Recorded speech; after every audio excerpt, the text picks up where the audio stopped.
In part one, we're going to talk about ram air intakes. Just what the hell are they anyway? New fog light shrouds, and I get to show off my amazing art skills.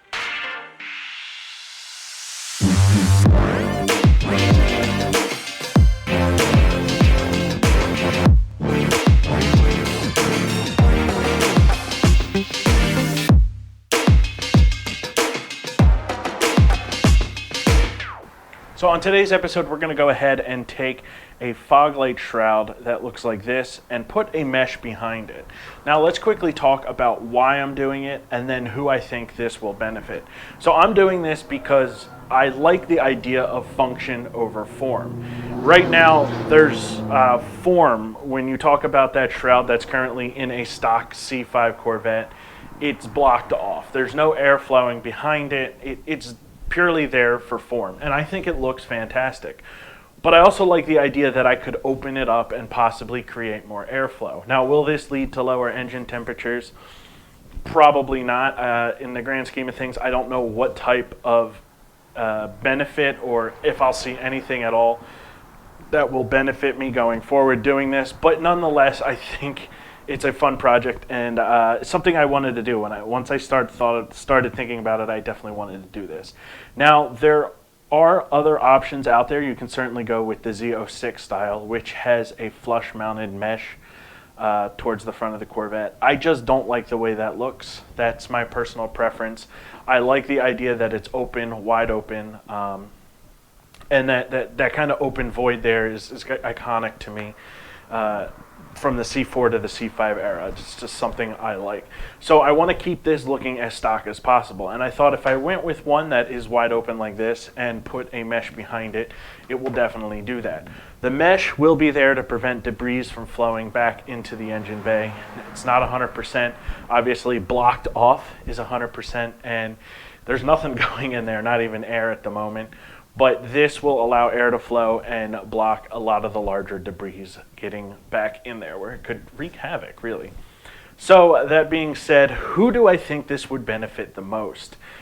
Honestly, there's only one type of person that this would benefit, and that's the people who went out and bought, well, for lack of a better word, the T-type, the T-shaped intake. Now, when I say that, I'm talking about the intakes that come off and split to both sides. They specifically sit behind the area here in the car, and that's actually what these were designed for. These were designed to open that up and allow you to get a ram air effect when you're on the highway or you're racing. Actually, let's talk about what a ram air effect is, because I know a lot of times we don't think of that when it comes to a Corvette or even Chevrolet.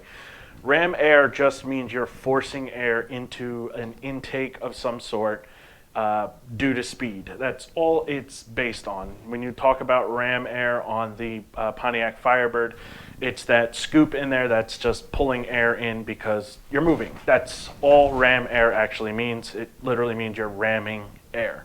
So I think this would benefit those type of people the most. I probably will not go with a T-type intake in the future. I actually have my heart set on another intake, which we will probably do next year. But nonetheless, I do want to see what type of benefit this proves. Two, on that matter, how am I actually going to measure it? That's actually one other thing I did want to answer. So what I'm actually going to do is I'm going to keep track of engine temperatures running on the highway. I'm actually going to sit down. I have a set list. I put it up on the screen. It's something like 5 minutes standing in the driveway, 10 minutes after driving in traffic, and 15 minutes after going down the highway. And then, of course, just keeping an eye on gas mileage to see if it changes drastically or such. That being said, that's really all I'm going to talk about. Let's actually get started into this project because I don't want to waste any more time. I'm going to do this side first because I think it's a little bit easier, just spacing wise. I'm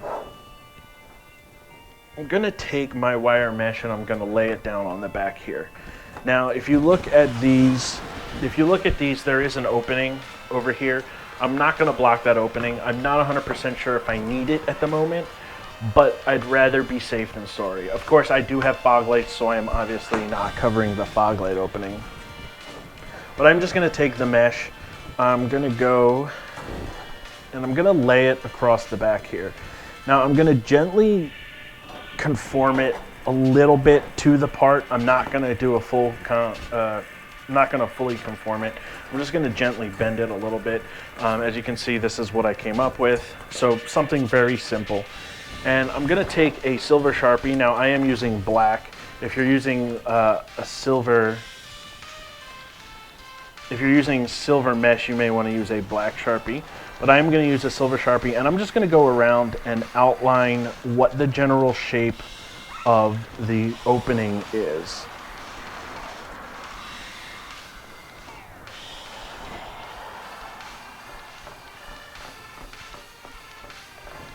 All right. So as you can see, I don't know if this will come up, but this is what the general shape of the opening is. It's nothing fancy, just a, you know, basic, almost a rectangle with a little bit of a taper on one side. But now that I have that cut drawn out, I am going to go ahead and use my wire cutters to cut around. Now I am not going to go flush with this line. I'm going to leave it quite a bit of space because I do want to be able to bend this over the part and then seal it later. So I'm going to go ahead and do that, and I'll show you what I come up with at the end. Let me move back.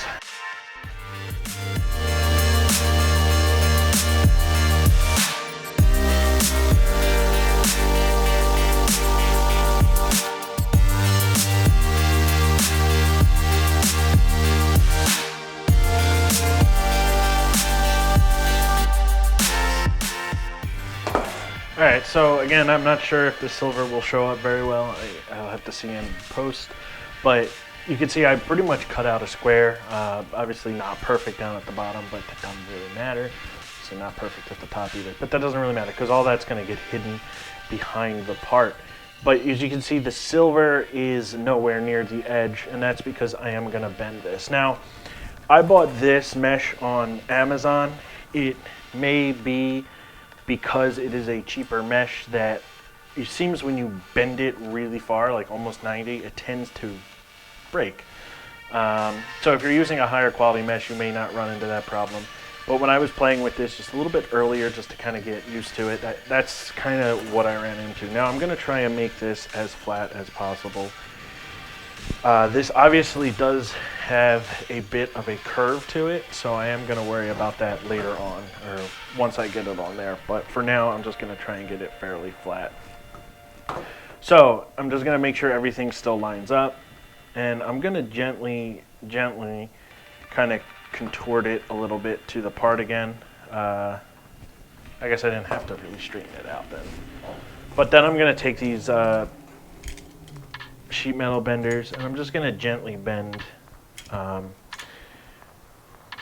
Now, when I was trying earlier, I was going for almost a full 90, and maybe that's where my problem was.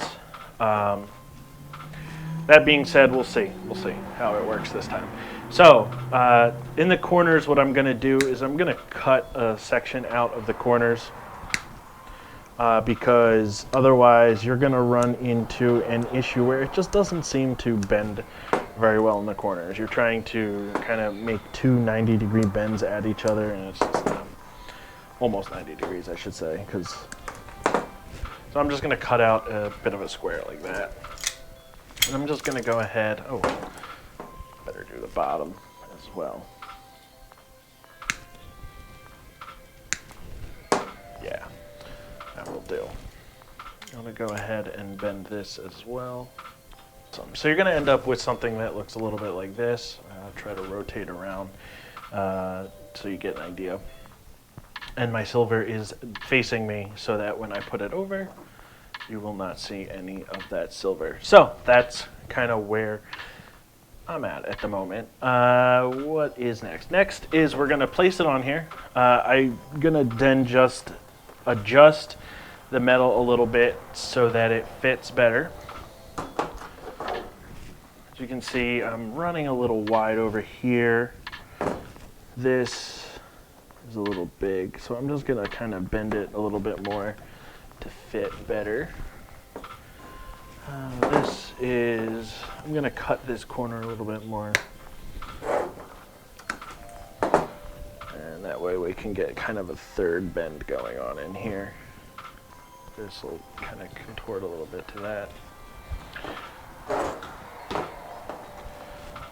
So now that it's relatively close to the plastic of the shroud, I'm going to just double check to see what it is. Oh man, that looks pretty cool. So that's what it's going to end up looking like when hopefully all is said and done. And hopefully it installs correctly, because that's going to be part 2. That's really cool looking. All right, I do like that. I hope it looks good on the car once it's on there. So let's go on to the next part. Move some of this stuff out of the way. All right. So I'm going to take a couple of zip ties. Definitely going to need probably one for the bottom. I don't think these are long enough to wrap around the top of the shroud, so I'm going to use 2, and then probably one for the side. So let's say 5.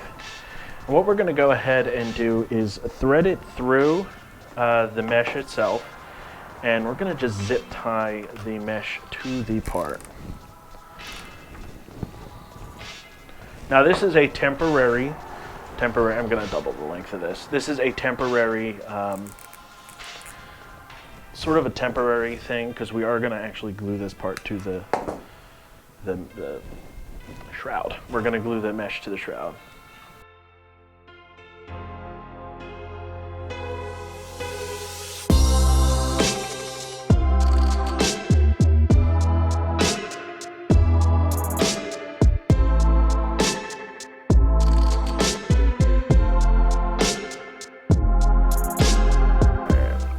So there's portions where, you know, this is probably still a little long along the top here. So I could probably cut it down a little bit more, but I'm gonna go with it and we're gonna see how it works out. Just gonna kinda, so what I'm gonna do finishing here is I'm pushing the shroud against the wire mesh just a little bit more. And now the last part is we're going to take this goop, which is automotive adhesive, and I'm going to go ahead and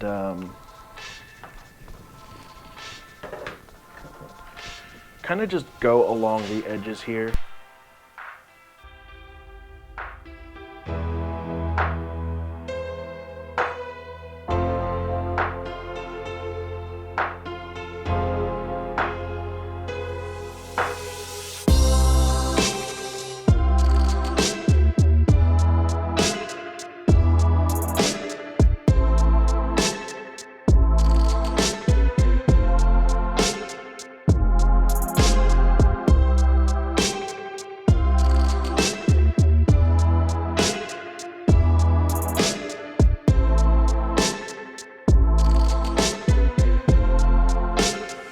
And once again, if you made it to the end of this video, a big thank you. I appreciate you being here. Unfortunately, due to COVID-19, there are not many events going on right now.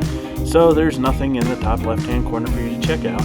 But nonetheless, please check out some of my earlier videos. And if you have any questions, I am always willing to answer them. Look forward to seeing you on the next episode.